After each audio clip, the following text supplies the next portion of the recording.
Good morning boys. आज हम states के पहले पॉइंट्स, स्टेट्स जो आपका थर्ड ईयर में पार्ट सेकेंड है उसकी स्टैटिस्टिक्स में पहला एक टॉपिक है population and sample and methods of sampling. इसका अध्ययन करेंगे कि पॉपुलेशन या समग्र या यूनिवर्स क्या होता है, सैंपल प्रतिदर्श क्या होता है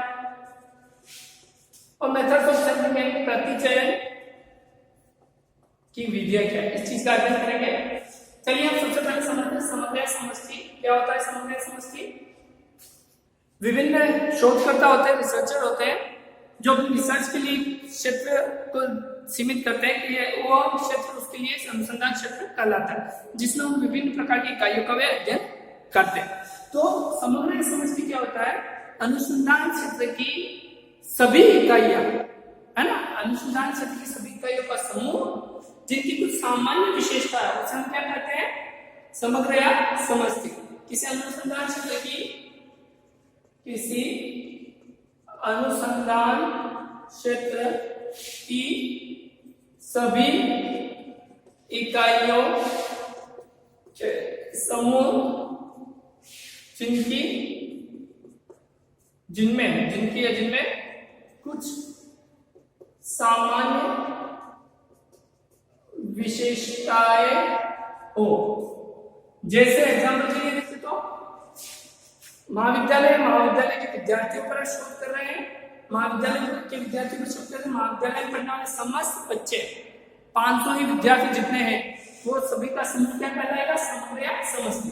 अनुसंधान क्षेत्र हो गया महाविद्यालय के सभी इकाई के विद्यार्थी है उनका समूह, विद्यार्थी और उनकी सामान्य विशेषता विद्यार्थी अध्ययन करने के लिए आते हैं तो इस समूह को क्या कहते हैं, समग्र या समष्टि। महाविद्यालय के सभी विद्यार्थी समग्र या समष्टि। अब यदि हम समग्र समष्टि के टाइप्स की बात करें तो समग्र के प्रकारों की बात करते हैं। समग्र के प्रकार तो दो टाइप्स में बांटा गया है। वैसे संख्या निर्धारण के आधार पर दो टाइप्स में बांटा गया है। यह आधार है संख्या निर्धारण। संख्या निर्धारण के आधार पर दो प्रकार के परिमित समग्र और अपरिमित समग्र। परिमित समग्र वे समग्र जिनको काउंट किया जा सकता है, गिनना जा सकता है। अपरिमित समग्र वे जिनको गिना नहीं जा सकता या जिनको गिनना कठिन। परिमित समग्र की बात करें तो इसका एग्जांपल क्या होता है, कॉलेज के विद्यार्थी परिमित समग्र जिनको काउंट किया जा सकता है। अपरिमित सिर्फ तारों के समूह, सिल्व के अंदर रहने वाले बाल है ना, अपरिमित समग्र। ये वो संख्या निर्धारण के आधार पर समग्र। दूसरा वास्तविक अस्तित्व के आधार पर समग्र। वास्तविक अस्तित्व के आधार पर समग्र की बात करें हम तो ये भी दो टाइप का है। वास्तविक अस्तित्व के आधार पर बात करें तो दो टाइप का है। ये होगा वास्तविक अस्तित्व के आधार पर वास्तविक और काल्पनिक, वास्तविक समग्र और काल्पनिक समग्र। वास्तविक समग्र में आएंगे जिसे आयतदाताओं के समूह जैसे कॉलेज के विद्यार्थी जो वास्तव में एक होते हैं। काल्पनिक में कौन आएंगे, वे जो वास्तव में जिनके परिणाम पता नहीं, जैसे सिक्कों को उछालना, अब उसके क्या परिणाम आएंगे, परिणाम को लेकर वो सिर्फ कल्पना ही की जा सकती है। तो ये कुछ टाइप्स है। अब हम समझते हैं प्रतिदर्श क्या होता है। परिमित समग्र में आप ये भी देख सकते हैं 2001 में जनसंख्या की परिमित मापा जा सकता है। ठीक, अब हम बात करते हैं प्रतिदर्श क्या होता है। प्रतिदर्श है ना, जिसे हम क्या कहते हैं, सैंपल। सैंपल क्या होता है, देखिए समझना बहुत नाम से डिफरेंस है। जब किसी अनुसंधान क्षेत्र की सभी इकाइयों में से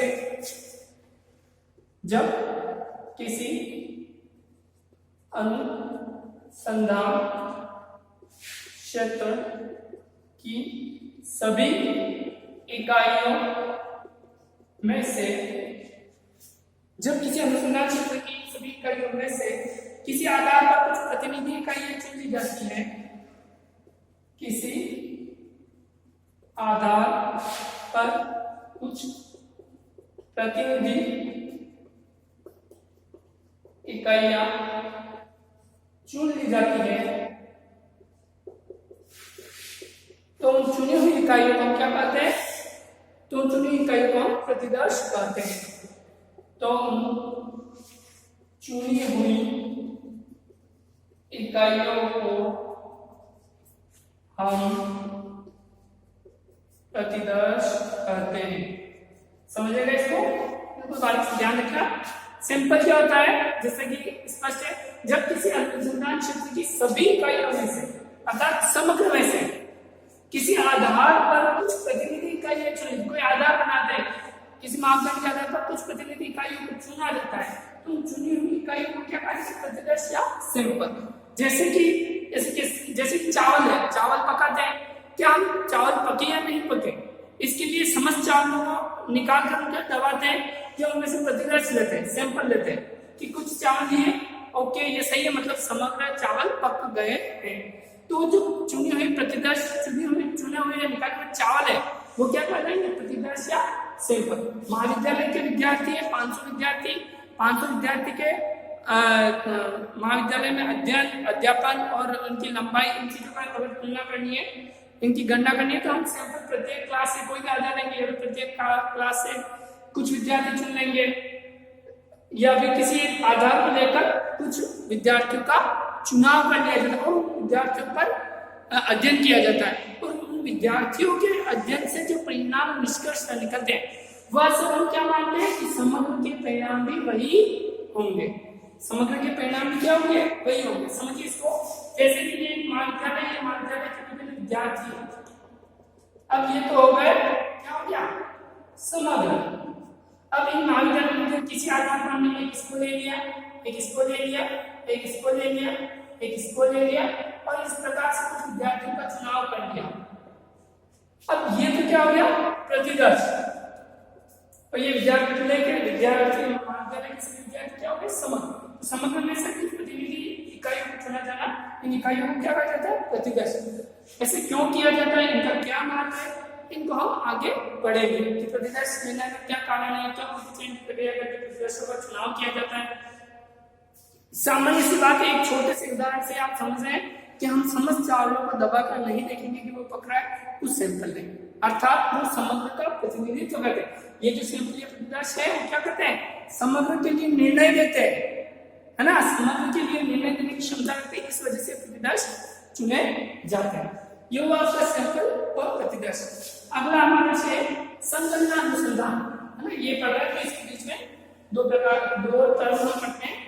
संगणना अनुसंधान क्या था, सेंसस इंक्वायरी, जब दो प्रकार के अनुसंधान है, संगणना अनुसंधान, इसको कहते हैं सेंसस इंक्वायरी, ठीक है, और एक है प्रतिदर्श अनुसंधान, सैंपल इंक्वायरी।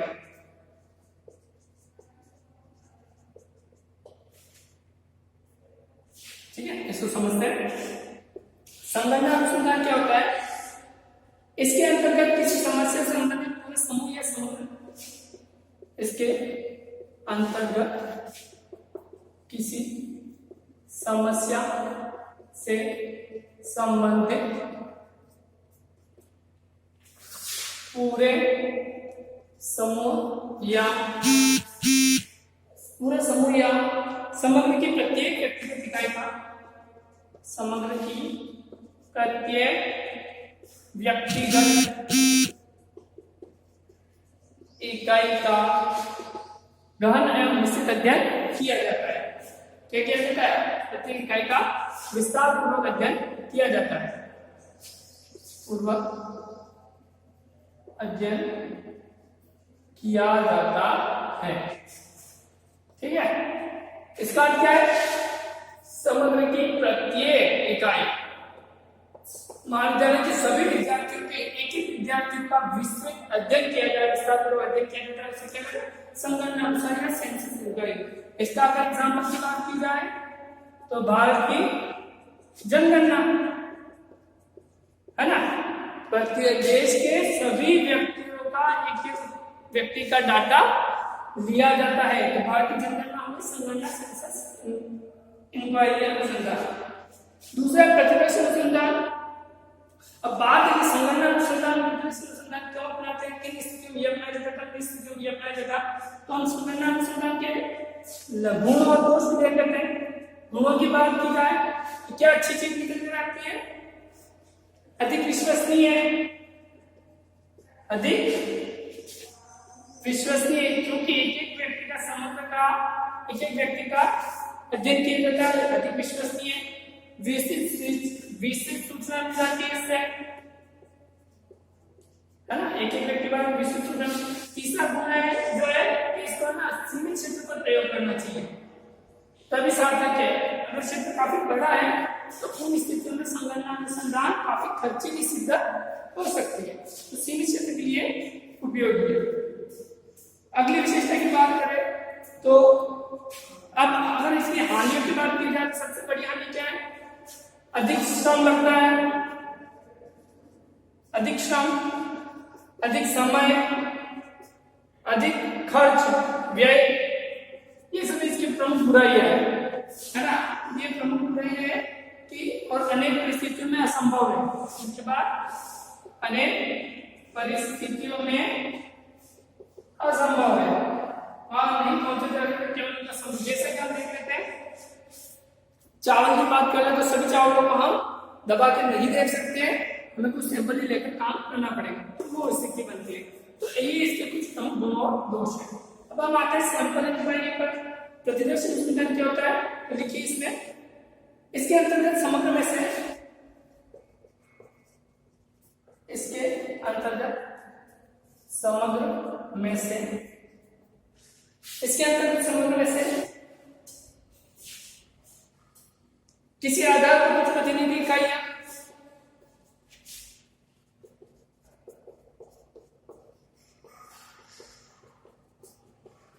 किसी आधार पर कुछ प्रतिनिधि इकाइयां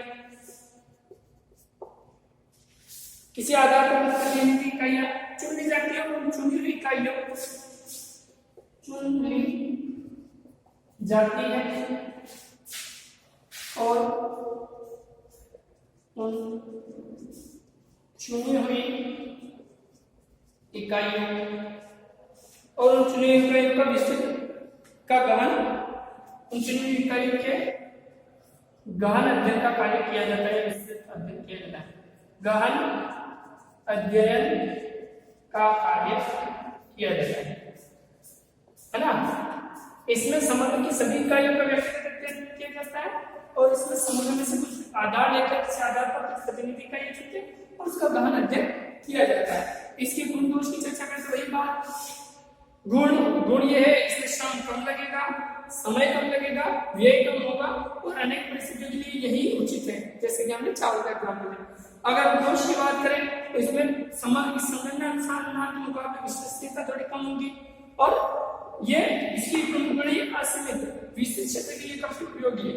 एक बड़े क्षेत्र के अध्ययन के लिए प्रतिदर्श अनुसंधान ही उपयोगी होता है। चलिए हम आगे बढ़ते हैं। अब मुख्य बात हम जिस पर आना चाह रहे थे ये होगा समग्र समष्टि क्या होता है, प्रतिदर्श सैंपल क्या होता है। अब आगे बढ़ते हैं मेथड ऑफ सैंपलिंग। उससे पहले हम समझेंगे कि सैंपलिंग क्या होती है, प्रतिचयन क्या होता है। देखते हैं, प्रतिचयन वास्तव में प्रोसेस का नाम है, एक प्रक्रिया का नाम है। प्रक्रिया किस चीज की प्रक्रिया?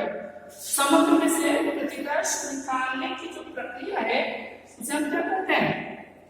क्या कहते हैं? प्रतिचयन। समग्र में से प्रतिदर्श चुनाव करने की जो प्रक्रिया है उसे हम कहते हैं प्रतिचयन। लिखिए, इसी को लिख लीजिए, सिंपल सी डेफिनेशन है। प्रतिचयन समग्र में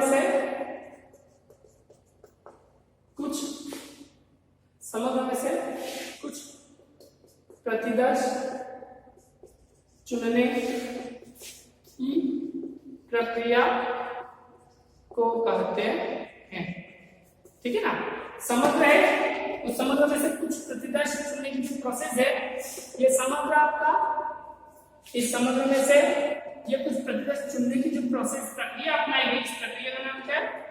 प्रतिचयन। ओके, तो ये प्रतिचयन। अब ये प्रतिचयन कैसे, आखिर प्रतिचयन में क्या क्या चीज की आवश्यकता पड़ती है, उनके उद्देश्य क्या होते हैं, प्रतिचयन की विधियां, है ना, कौन कौन से मेथड है, इसका हम स्टडी करेंगे। पहले सबसे पहले प्रतिचयन की आवश्यक तत्व, प्रतिचयन के आवश्यक तत्व। देखिए, प्रतिचयन लेने के लिए समग्र की इकाइयों की किस प्रकार की विशेषता होनी चाहिए, इस चीज का हमें ध्यान रखना है। प्रतिनिधित्व, पहली विशेषता प्रतिनिधित्व। दूसरी है प्रतिनिधित्व का अर्थ क्या है कि समग्र की प्रत्येक इकाई, समग्री की प्रत्येक इकाई पूरे समग्र का प्रतिनिधित्व करती हो। ये गुण अगर समग्र उस इकाई में है तो वो उस समग्र में से प्रतिचयन की प्रक्रिया अपनाकर प्रतिदर्श को प्राप्त किया जा सकता है। स्वतंत्रता, दूसरी विशेषता क्या है, समग्र की प्रत्येक इकाई आपस में एक दूसरे से क्या हो, स्वतंत्र हो, है ना, एक दूसरे के ऊपर डिपेंड नहीं हो, पूरक नहीं हो, है ना, आपस में वो इकाई एक दूसरे से पूर्णतः स्वतंत्र हो। तो उस स्थिति में हम प्रतिचयन के माध्यम से प्रतिदर्श प्राप्त कर ले। सजातीयता, सजातीयता क्या कि समग्र की सभी इकाइयों में एक समान विशेषताएं हो, एक समान प्रवृत्ति हो, एक समान जात की हो, वो भिन्न भिन्न टाइप्स की नहीं हो, नहीं तो चुनाव प्रतिचयन की प्रक्रिया अशुद्ध हो जाएगी। तो एक समान प्रवृत्ति की इकाइयां होने पर ही प्रतिचयन की प्रक्रिया को अपनाया जा सकता है। और चौथी महत्वपूर्ण पर्याप्तता,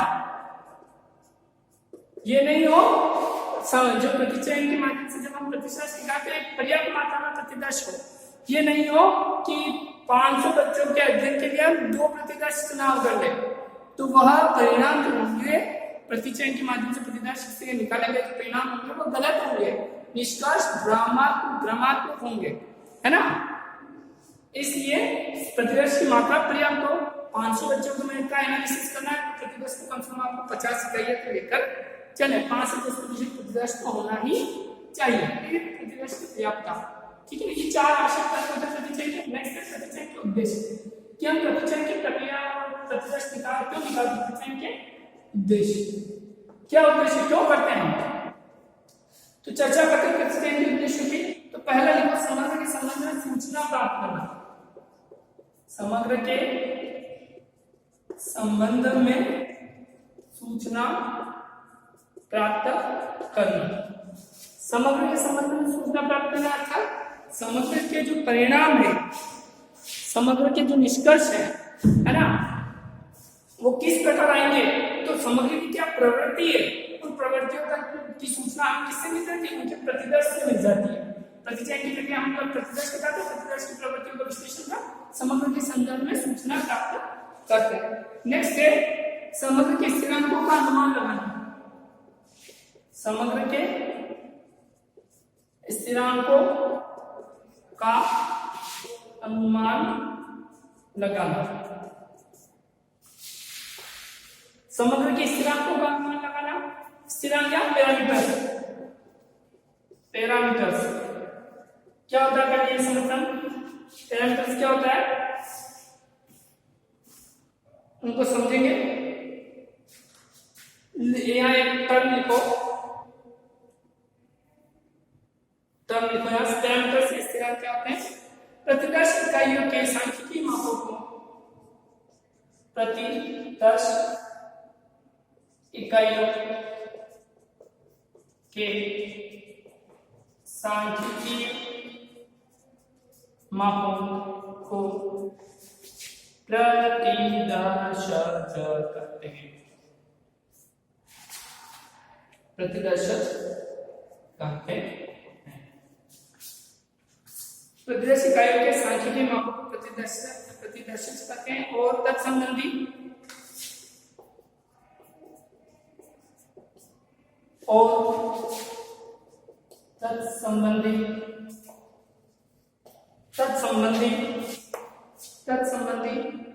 समग्र के सांख्यिकीय माप स्थिरांक के पाचन कहलाते हैं। तत्संबंधी समग्र के सांख्यिकीय माप स्थिरांक या प्राचल या पैरामीटर कहलाते हैं।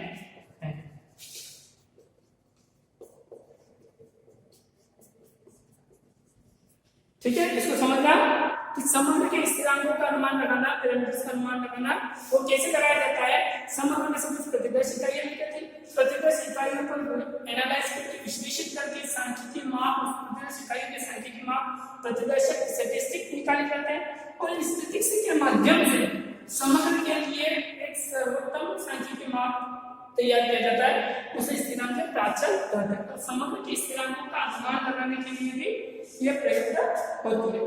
संक्षेप में कहें तो प्रतिदर्शक की सहायता से प्राचल का सर्वोत्कृष्ट अनुमान लगाना प्रतिचयन का महत्वपूर्ण उद्देश्य है। संक्षेप में बात की जाए तो प्रतिदर्शक के माध्यम से समग्र के स्थिरांकों या प्राचलों का अनुमान लगाना किसी समग्र की विशेषता है, इसकी विशेषता है।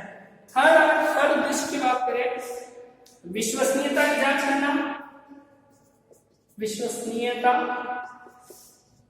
की जांच करना कि जो सैंपल निकाले गए हैं समग्र का निर्धारण करते हैं, समग्र की निष्कर्ष निकालते हैं नहीं निकालते, इसकी विश्वसनीयता की जांच करना और संगणना अनुसंधान की सत्यता की जांच करना। संगणना अनुसंधान की सत्यता की जांच करना। यह काम होता है कि जब संपूर्ण संगणना अनुसंधान पूरा कर लिया जाता है तो इसके जो परिणाम निकले उनकी सत्यता की जांच करने के लिए फिर से प्रतिदर्श अनुसंधान अपनाया जाता है। ऐसा ही कॉन्सेप्ट हमारे भारत की जनगणना में अपनाया गया है। भारत की जनगणना की संगणना अनुसंधान के बाद और उसके बाद निकाले गए निष्कर्षों को पुष्टि वापस भारत सरकार द्वारा कुछ प्रतिदर्श अनुसंधान के माध्यम से की जाती है। सैंपल लिए जाते हैं और उसे निर्णय निकालकर की जाती है। धन्यवाद। अब मेथड्स ऑफ सैंपलिंग हम अपने अगली क्लास में पढ़ेंगे, है ना। वो पूरा एक चैप्टर होगा, मेथड्स ऑफ सैंपलिंग हम उसमें कवर करेंगे। धन्यवाद।